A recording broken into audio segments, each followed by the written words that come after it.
শরীর খারাপ লাগছে? আমি তোকে গল্প বলে ঘুম পাড়িয়ে দেবো, কেমন? ও মা, তুই আমাকে গল্প বলবি? আমি তো খুব মজা হবে। বল।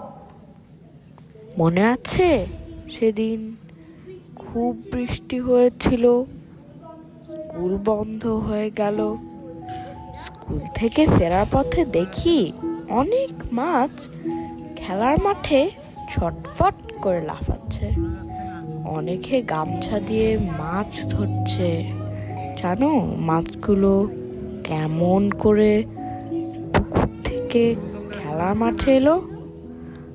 আকাশ থেকে মাছ বৃষ্টি হলো। মাছ বৃষ্টি কি জানো? মা পাখির মতো আকাশে উঠেছে। মনে পড়ে এই মাছগুলোকে পুকুর থেকে আকাশে আবার অন্য কোনো জায়গায়